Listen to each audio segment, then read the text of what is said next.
Assalamu alaikum warahmatullahi wabarakatuh. Hello everybody, welcome to this new grammar lesson. This lesson is 3.4 types of sentence structures. By the end of this lesson, you should be able to identify the structure of a sentence, what makes a simple sentence, what makes a compound sentence, what makes a complex and a compound complex sentence. Let's get started. Writers try to vary the length and beginning of their sentences to make their writing interesting. They also vary the structure of their sentences.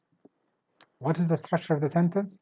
The structure of a sentence depends on the number and kinds of clauses it includes. There are 4 types of sentence structures. What are they? Simple, compound, complex, compound complex. What's a simple sentence? Simple sentence includes one independent clause and no subordinate clauses. What's a clause? It's a group of words that has a subject and a verb. Let me remind you that the subject of a sentence is who or what the sentence is about. The verb in a clause or in a sentence is what the subject does or sometimes is.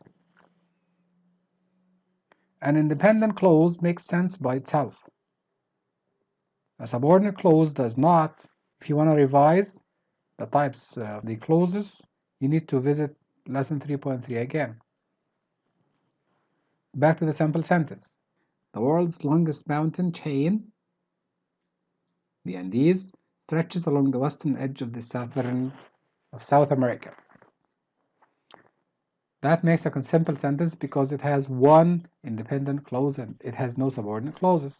So a simple sentence is one independent clause and it has no subordinate clauses.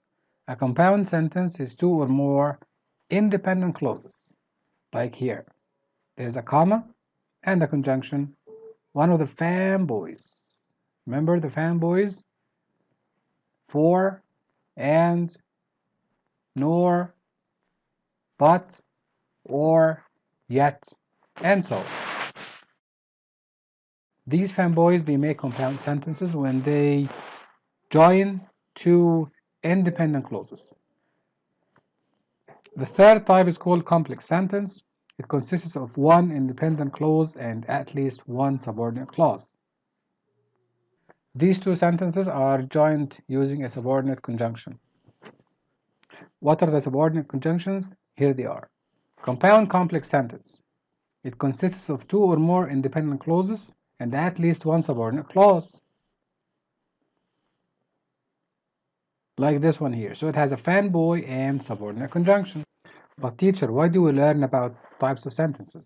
The point is, using a variety of sentence structures helps you to express the relationships among ideas and to create an interesting and appealing writing style. The independent clause in a simple sentence focuses the reader on one idea or detail. Joining 2 or more independent clauses links 2 equally important ideas or details. Adding 1 or more subordinate clauses allows you to express more complex ideas, state the important ideas in the independent clauses. For example, here in this sentence, although the desert is dry, what happens? Some plants manage to grow. The sentence that has the subordinate conjunction here is not as important as the other one, which is called independent clause. The purpose in this sentence here is to stress that plants grow. Let's read the other sentence. Although some plants manage to grow there, the desert is dry. The main purpose in the other sentence, the second sentence here, is to stress the dryness of the desert, not the idea that some plants manage to grow there. Let's see these exercises. Exercise number 1, identify sentence structures.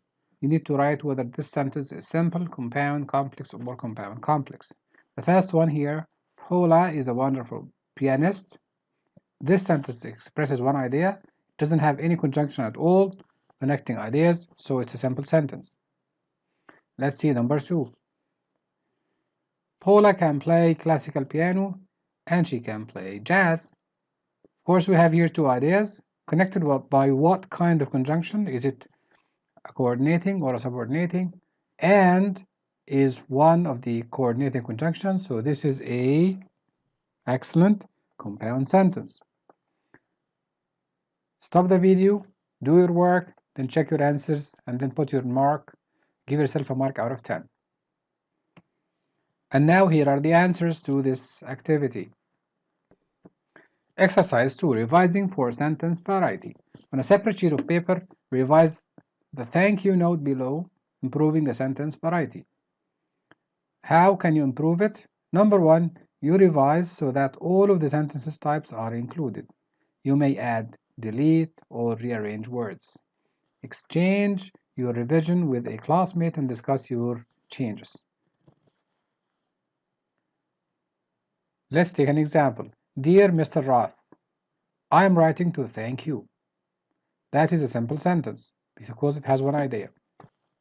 So let's think of whether we can make it compound or complex. The second sentence is, your music classes have been very helpful. So how can I make them one sentence? One of the answers is, I'm writing to thank you for your music classes that have been very helpful.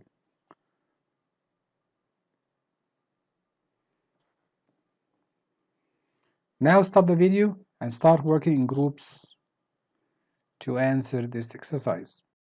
Exercise number 3, writing sentences. As you look at the cartoon below, imagine what the two-parent fish might say next. Have a look at the picture here and think. Write 5 sentences in response to the cartoon. Use each sentence type at least once. So make sure that you vary the types of sentences you use here. Example, son, we know that you are frustrated. This sentence is complex. Be careful and be sure that you use quotation marks when you mention the speaker's words, like here.